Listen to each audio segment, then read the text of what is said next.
Oh, hi. Our first guest tonight is still the foremost practitioner of the TV art he created more than 20 years ago. Ladies and gentlemen, here he is. Please welcome him back, our old friend, Mr. Phil Donahue. Phil, come on out.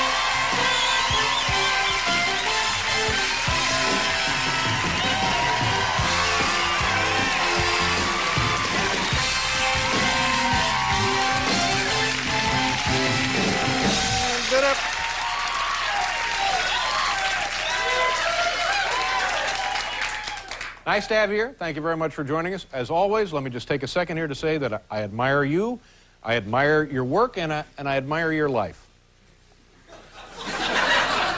Thank you very much. Yeah. Hey, no, wait a minute. Come on, sit down here. Phil, a big sports fan. Did you see last night's fight? I saw the fight, and I was very entertained by this fight. Tyson came out like this terrorizing figure that he always does, planted some terrific shots.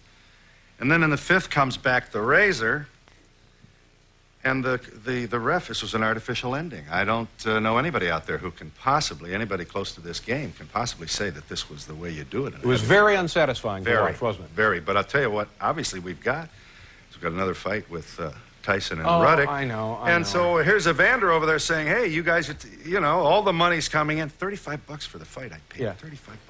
Where? How much next time I want? Does that put a little crimp in your budget, sure. Phil? And now they'll get me.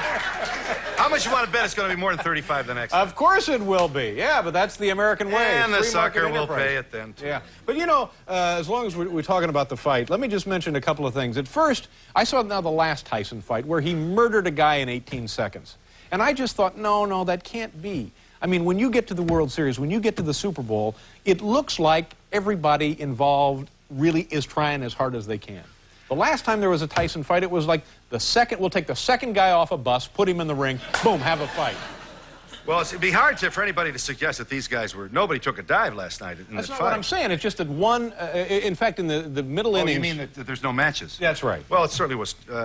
It looked that way last night for a while, but Ruddock really stopped him, I thought. Hurt him badly. Yeah, I think it was the fifth round. Yeah, it looked and like I he said, is hey, vulnerable. we got to fight. Yeah, that's what I thought. And come on, this ref throws his arms around this guy. Stops it, sure. Man, sure. No good. Now, on the other hand, if they had let the fight go and Ruddock had really been injured and still in a coma in the hospital, now we'd be saying, well, why didn't he stop it? I'm sure they'll take the high road and make that explanation, but you know, you could see on the videotape, Ruddock said, what? You're stopping this that's fight? right. That's and right. I'm wondering, you know, if Tyson can go long. I'm not sure. Yeah, because his strategy looked like I'm going to take care of business as early as I can and then down to the crap tables. Yeah. Well, stand by by. the way, that's what this is. That's... Oh, I'm so glad I don't do this on my show.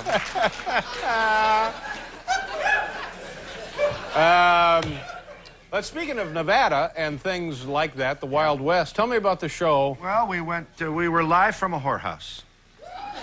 Wow. And that was my favorite musical for years. Yes. And it's legal, as you know. Now, are there a lot of these places out there? We heard about the one that was taken over by the government. This is the place. Same one? Yeah. This is the Mustang Ranch? Mustang Ranch, and... Highway 18, right? Right out, not far from Reno. Yeah. And I didn't meet anybody I knew there, but it was quite a show, and apparently the viewers thought so, too. Yeah, it did very well for you. Oh, yeah. What were your impressions as you're packing up the gear and going home? What kind of, what did you think about that experience? Well, I thought I met a lot of nice people there. Bring no judgment to their work. I certainly think we ought to, you know, rather than spend a lot of money having cops chase hookers, I think we ought to chase the drug dealers. I think there's a limit to what we can ask the cops to do, and I don't think there's any way to do that. Do you get the sense that it's a good idea to have a place where it is legal and taken care of and controlled and so forth? I do. Now, I'm not there to monitor how often this happens, but what these young women who work there will say is that they're checked regularly. They have to surrender blood.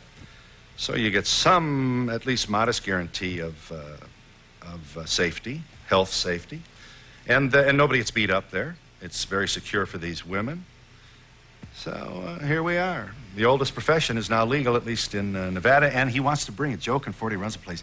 He wants to bring it to California. I'm waiting for that. Yeah, That'll be quite a story. And can you probably can't give us an idea what the prices are, can you? I asked him that. I asked him that. You get various, and of course it depends on the service. Of course it would. You just stay in your room and shoot craps. That's what you want to do.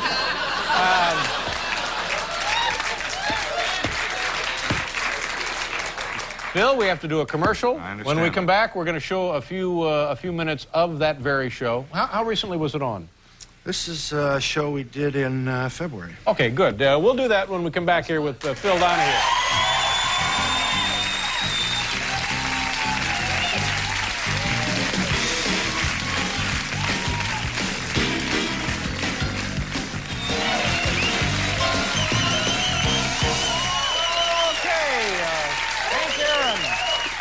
Hank Aaron must be one of your idols, huh? Oh, yeah, just talking to him. Were you? 7:55, wow. Yeah. Were you in Riverfront the day he tied the record? I wasn't, but I do have the very, very memorable experience of watching a ball game with his wife, Ellie. Oh, is that right? In Milwaukee. He was at the, and he came in as a pinch hitter and got a double. I'll never forget it. I celebrated with my partner. That's great.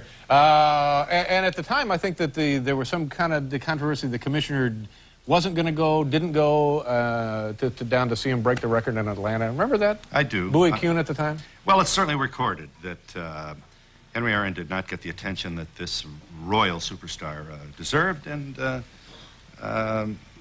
we've already made that point. That's right. But a lot of people close to the game have made that point. It's not only a question of race, but where you play ball, as I don't have to tell you. Yeah. We're going to correct that oversight here tonight. Yes.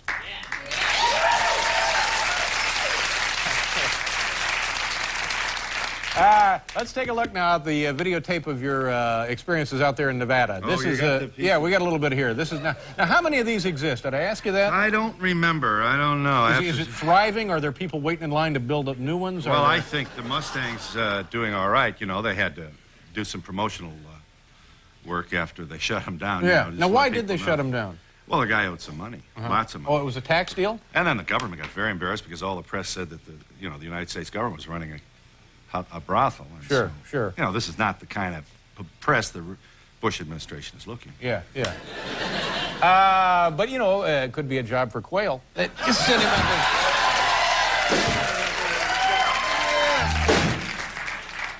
Care for your complimentary towel? There you go. It's awful, isn't it? Just awful. I know, and I'm sorry, had to be here for that. All right, let's. Fellow Hoosier, too. Shame on that's right. You know, I went to high school with his wife. Maryland. Yeah, well, of course, in high school, we all knew her as Debbie. To date her? I'm not saying. Let's look now at some of this show. Phil Donahue at the Mustang Ranch. Tell us what we're going to see here, Phil. Well, I think here I am with the working. What do they call themselves? Do they call them? They call themselves girls, which has a sort of juvenile sound to it, but that's the language of the business. All right. I forget this woman's name. Anyway, here we are retiring to the place of her work. Wow. Okay. Phil Donahue at a whorehouse, kids. Business has been good? Fair. Oh, I see. So Very fair. So it's been slow then, is what you want to say, is it? No, I just don't want to comment on how it... So it's well, like any business, sometimes good, sometimes not so good. Let me get my it. humble abode. Now, this is where you reside, and this Yes, it is. Please have a seat if we're going to negotiate. This is how you would, huh? Yes. I see. I asked them to have a seat. Uh-huh. And we will negotiate.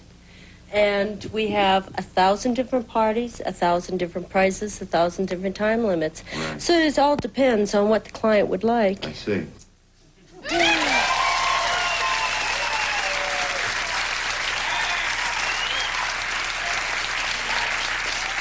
Man, it's odd, isn't it? 5,000 shows. You pick this one when I come out. What was the best thing you learned about that experience there? What was the best surprising information you took away from there?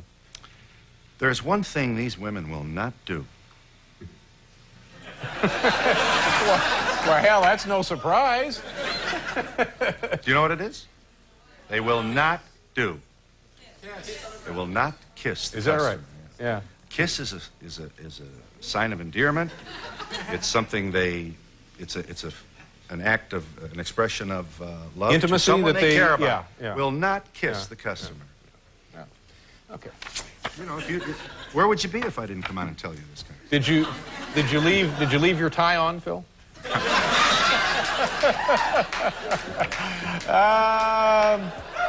Let's see. Are we all set here? Yeah. Anything else you want to mention before you depart? I'm glad you could come by. I know things continue to go very, very well for you, and I appreciate your time. It's been my pleasure joining you, David. You come know, up and see us. Your wife was here not too long ago.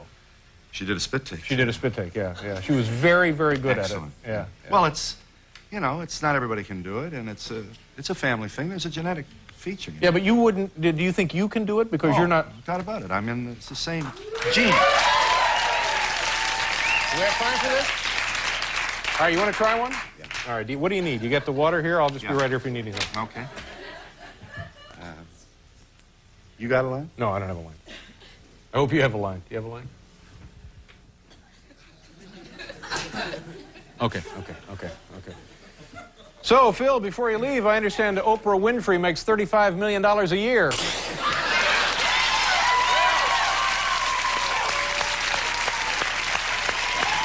Phil Donahue, ladies and gentlemen.